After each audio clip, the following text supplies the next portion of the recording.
Welcome. Good to have you with us.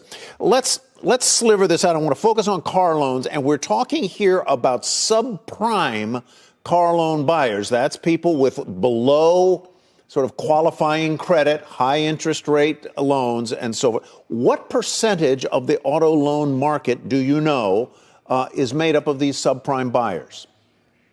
It fluctuates, and the thing is, credit got a little bit loose here the past couple of years, Tyler, and so you saw more and more of these subprime loans being made. Still a very small share of the overall auto loan market, but I think the stress you're seeing is indicative of the fact that a $600 a month car payment's a $600 a month car payment. There's no give there, so when budgets are tight, that's one that we're seeing increasingly becoming a casualty. Car prices went up. Used car prices went up, hence the loans went up.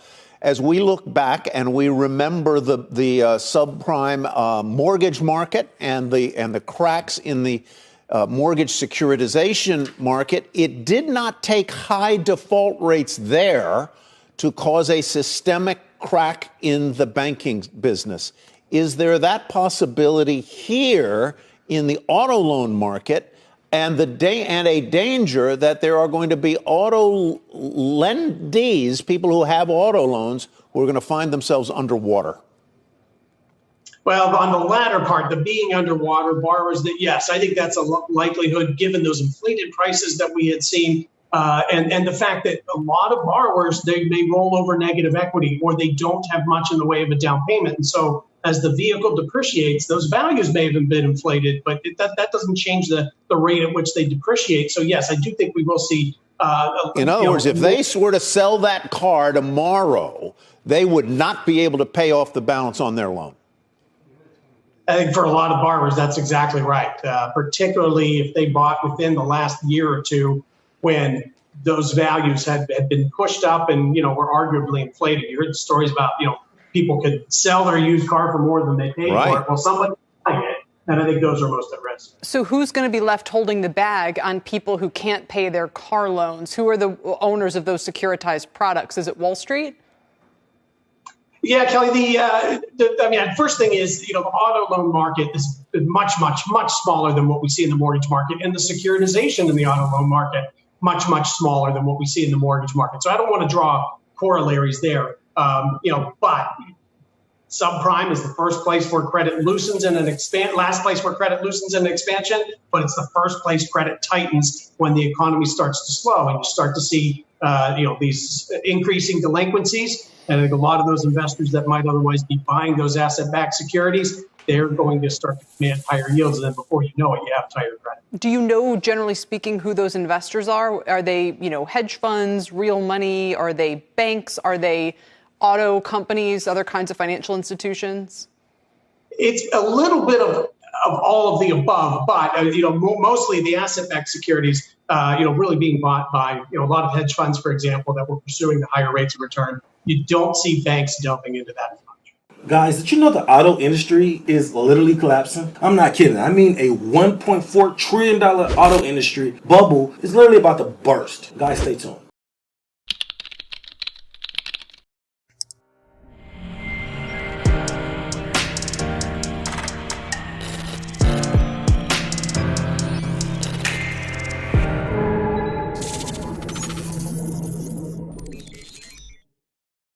Welcome back to the channel, guys. If you're new to the channel, I'm Credit Coach Q, and I create the first cloud-based software that allows you to put your credit repair experience into your own hands. If you're new to the channel, I'm super excited because I have a banger. Today's video, we're talking about the auto industry and how it's actually collapsing. But before we go to the video, guys, please like and subscribe to the channel. It allows YouTube to push this content to a wider audience. It allows YouTube to allow us to go into the algorithm and allow us to leave these lights on. Guys, please like and subscribe to the channel. If you have anything derogatory in your credit report, I mean, anything negative, charge-offs, late payments, bankruptcies, medical bills, guys, you name it, please go over to mycreditapproved.com. It's the website and the software that I was telling you about that allows you to put the full experience to your own hands. Guys, people are removing thousands of dollars worth of debt by themselves. They are no longer using credit repair companies. They are putting this information and this experience into their own hands and appreciating on a deeper level, guys, please go to mycreditapproved.com, check out the software, and start removing these items, guys,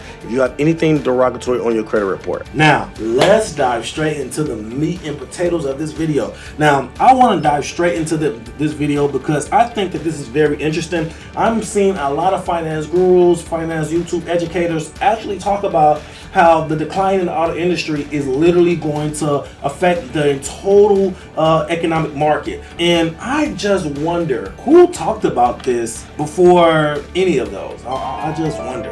It was me. I actually talked about it in this video right here a couple weeks ago in regard to the auto industry and how the industry was going to be shaken up in the next couple months. But now that all of the stats and all of the statistics are in, the whole finance market, so to speak, is actually getting a sniff or a whiff to what's to come and how this bubble is getting ready to pop. Now, for those who don't know, what happened was during COVID, when they was giving out billions and billions and billions of dollars, they put us a predicament. They inflated the economy by pushing a lot of cash into the economy, but not understanding the economy is not in a position to actually handle their money properly. Let me explain. So when unemployment, the stimulus checks, and also the SBA, when you accumulate all of that, that is literally hundreds of billions of dollars that was pumped into the economy. And what did that do? That put the people that applied and got those instances in a different tax bracket, in a different income bracket, and that let them qualify for different criteria of funding. Now that could be an auto loan, it could be a home loan, it could be a business loan, that could be any variation of loans, but for the most part in this industry, the auto industry, it put a lot of people in positions to get new vehicles. Now, if you don't know that when most people make the mistake by buying a vehicle when they first get a piece of cash. Now, if you don't already know, you lose 11% of the vehicle's value if you buy a brand new vehicle off the lot, as soon as you drive off the lot. So as soon as you drive off the lot, you're automatically losing 11% of the actual car value as soon as you drive it off if it's a brand new car. Now, with that being said, when you put the economy in inflationary status and then the income goes into a deflationary status, where does that leave the bills? It leaves them not paid, right? So that's exactly what happened. They are getting a large influx of repos, more than they have had in over 20 years. And the repos is accumulated from those 2021 loans. Those were the times where they were actually given the unemployment, the stimulus checks, and the SBA loans. Now, they were given a lot more funding than that, but those are the three major branches of funding that they were actually entertaining during that time. Now, where did that leave the actual consumer? Now, if you are a consumer that is a victim of the repossession list, then this is very pertinent for your particular situation. You need to understand that the auto loan industry is about to pop, and the stats going forward is basically indicating that we are predicting a huge drop in auto loan purchases, not auto loan purchases, but auto loan prices, right? Up to 40% in the next 6 to 12 months will be declined on the initial purchase of what you're seeing now. So if you see a car right now, 6 to 12 months from now, you're probably going to see that car be worth 40% less.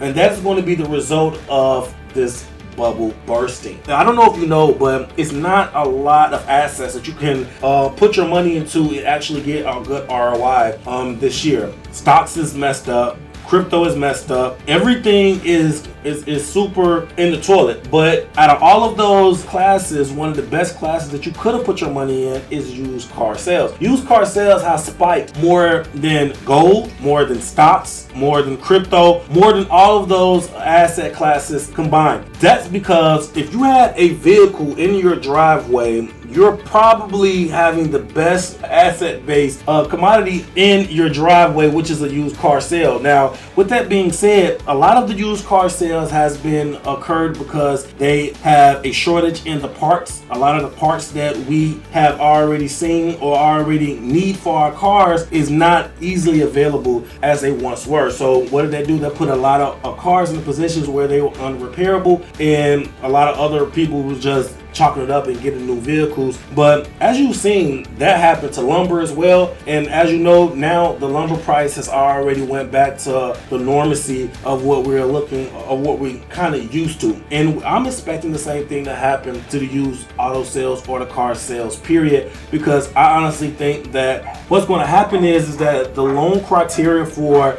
any of these auto loans is going to be completely different. I think that it's going to be a lot more strict, and I think that you're going to have to bring the price down in order for your inventory to be clear. Because if you leave the prices where they're currently at, you're not going to be able to put your business in the position to be consistently cash flow with the cars coming in and out. A lot of people are not going to be able to afford a high priced vehicle, and in order for you to actually sell the vehicle, you are going to have to bring the vehicle price down to meet the market standard for the income base that is qualified for those vehicles. So yeah, guys, this is going to be very interesting. This is just one of the many classes that is actually collapsing as we speak. Like I said, the real estate market is collapsing, the stock market is collapsing, the crypto market is collapsing, and the auto market is collapsing as well. And guys, I'm really interested in knowing what is your thinking points when it comes to this particular situation in the auto loan. Do you think, or are you looking to purchase a vehicle, or are you holding out for the decline in prices, or are you part of the repossession situation as we speak? Guys, let me know in the comments, and remember to like and subscribe to the channel. It allows us to reach a wider audience. Guys, let me know in the comments how you feel about this, and I will talk to you soon. That's all I have. Until next time, guys, take care of your credit and take care of yourself. Credit Coach Q out.